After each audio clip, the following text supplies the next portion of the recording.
ये यहाँ लिखे हैं some important words and prepositions. यहाँ पर कुछ ऐसे वर्ड्स हैं जिसके बाद ये प्रीपोजिशंस आते हैं। और एग्जामिनेशन की बात करें, जो भी एग्जामिनेशन जिसमें इंग्लिश पूछी जाती है वो इंटर से हम ले चल रहे हैं। इंटर की बात करते हैं, SSC, UDC, LDC, bank PO, bank clerk, इसके अलावा एनडीए और एयरफोर्स। जो भी एग्जामिनेशन है, एसएससी जीडी की जो एग्जाम, जो भी एग्जामिनेशन है जहाँ पर अंग्रेजी पूछी जाती है उसमें, और जहाँ पर प्रीपोजिशन पूछी जाती है उसमें यहाँ से न आने का कोई सवाल नहीं है। एकदम डायरेक्ट रहता है, टू द पॉइंट रहता है, डायरेक्ट पढ़िए और प्रीपोजिशन आइए। ऐसे कंडीशंस का ये प्रीपोजिशन है।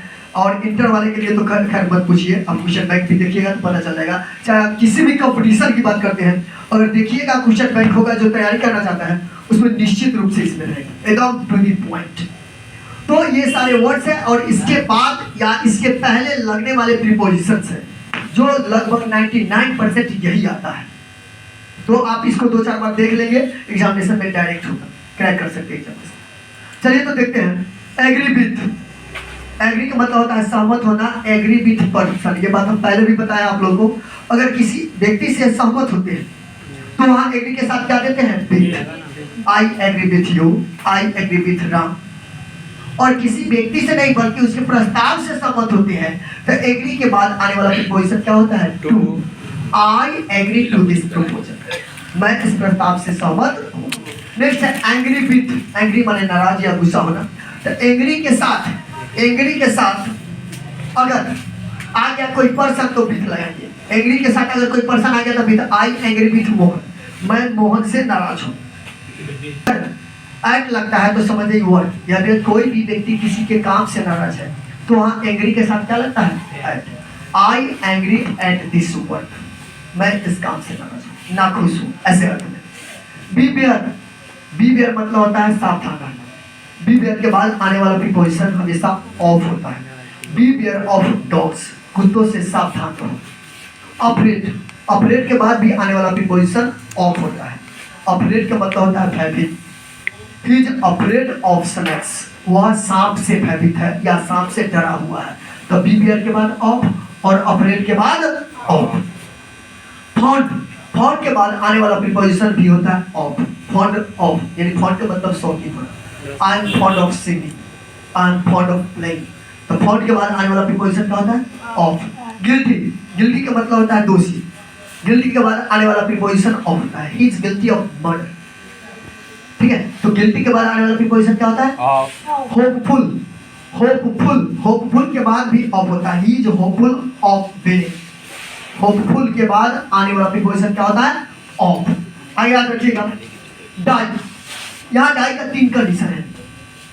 अगर कोई व्यक्ति अगर किसी बीमारी से मरता है तो उसके बाद प्रीपोजिशन क्या आता है, he died of cancer. She died of TB, वह कैंसर से मरा, वह टीबी से मरा। तो डाई के बाद क्या लगाना है, ऑफ। लेकिन किसी बीमारी से नहीं, किसी अन्य कारण से, जैसे खून बहने से मर गया, घाव से मर गया। घाव जानते हैं, खून बहना का मतलब ब्लीडिंग और घाव का मतलब वुंड। तो ही डाइड फ्रॉम ब्लीडिंग, वह खून बहने से मर गया। तो खून बहने से मरेगा तो क्या लगाएंगे, फ्रॉम।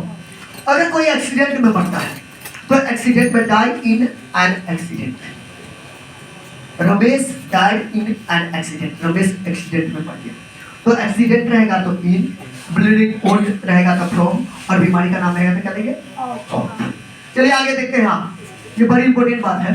ये नॉर्मली जानते हैं, मैं कलम से लिखता हूँ, इसका ट्रांसलेशन क्या बनता है, क्या करते हैं, I died with a pen.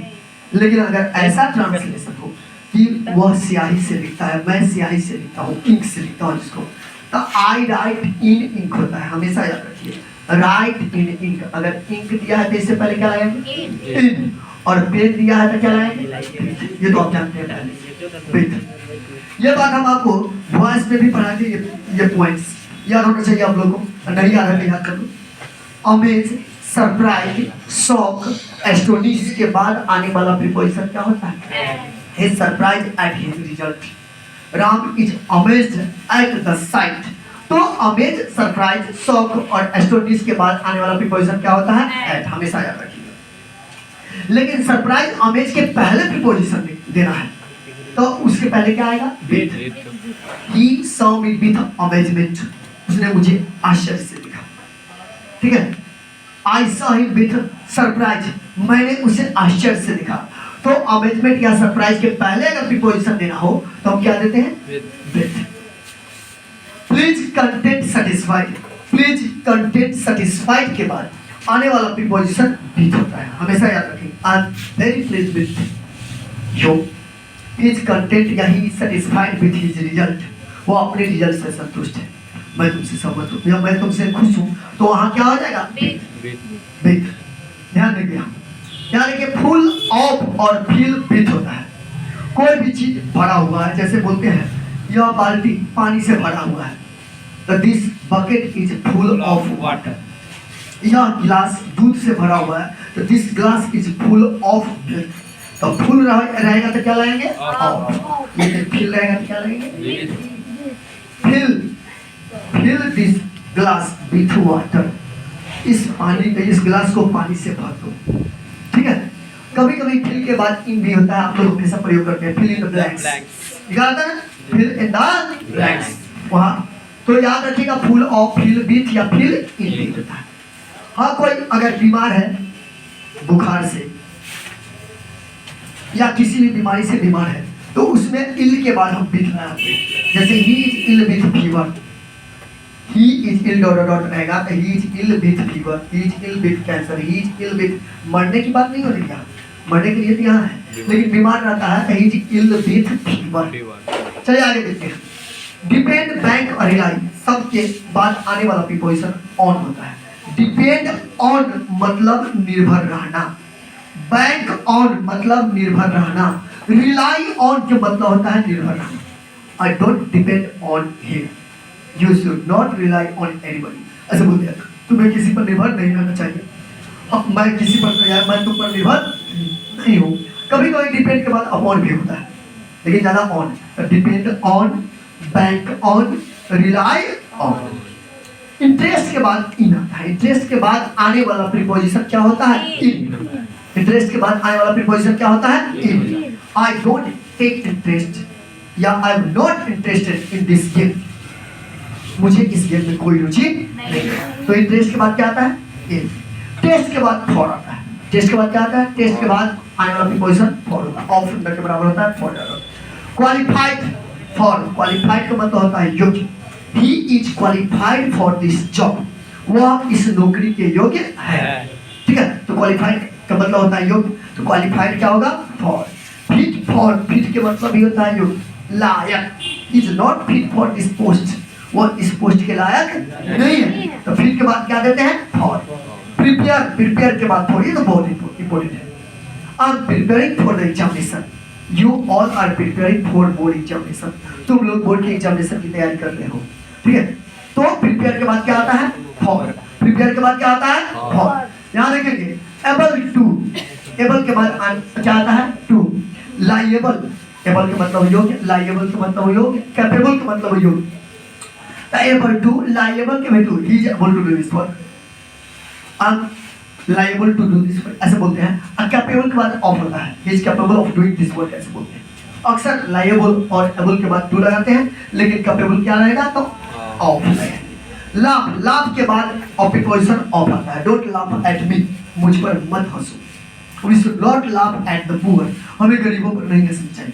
ठीक है, तो लाफ के बाद प्रीपोजिशन क्या आता है? एट। लाभ के बाद प्रीपोजिशन क्या आता है? एट। सुटेबल के बाद फॉर, सुटेबल के बाद फॉर। हम बोल सकते हैं दिस चॉकलेट या this pen is not suitable for you, this school is not suitable for children, ये स्कूल बच्चों के लिए ठीक ठाक नहीं है। तो वहां सुटेबल के बाद क्या लगाते हैं? फॉर। सुटेबल के बाद फॉर। सफर फ्रॉम, सफर के बाद अक्सर फ्रॉम आता है। ठीक है, he is suffering from many diseases, और बहुत सारे बीमारियों से ग्रसित है, बहुत सारा बीमारी झेल रहा है। ठीक है, तो सफर के बाद क्या प्रीपोजिशन आता है? फ्रॉम। सफर के बाद फ्रॉम। बिलोंग टू, बहुत important, I belong to India, you belong to Sitamarhi, I belong to Sitamarhi, तो बिलोंग के बाद टू आता है। ठीक है, बिलोंग के बाद क्या आता है? टू आता है। आइए देखिए, कंग्रेचुलेट ऑन, किसी को हम बधाई देते हैं कि आपको बहुत बहुत बधाई हो सफलता के लिए, तो कंग्रेचुलेट ऑन योर सक्सेस या कंग्रेचुलेशन ऑन योर सक्सेस। आपकी सफलता के लिए आपको बधाई। ठीक है, तो कंग्रेचुलेट या कंग्रेचुलेशन के बाद आने वाला प्रीपोजिशन ऑन होना चाहिए। चलिए आगे देखते हैं। Apply to, please apply to post, कभी कभी अप्लाई फॉर लेकिन अप्लाई टू लगेगा। Apply to advantage of, advantage का मतलब होता है फायदा उठा। आई डोंट टेक एडवांटेज या we should not take advantage of the helplessness of anybody, या don't take advantage of my helplessness, मेरी मजबूरी का फायदा मत उठाओ। ठीक है, तो एडवांटेज के बाद क्या लगता है? ऑफ।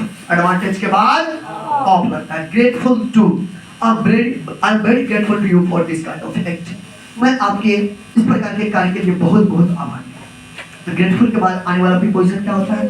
टू। ग्रेटफुल के बाद आने वाला प्रीपोजिशन क्या होता है? To. Grateful to, grateful to. Invite to, invite one to, he is invited, या he invited me to tea, मुझे वो चाय पर आमंत्रित किया, तो invited to होता है। invited to। bark at, bark माने होता है भौंकना, bark के बाद क्या होता है? at। the dog is barking at the tree, कुत्ते चोर पर भौंक रहा है।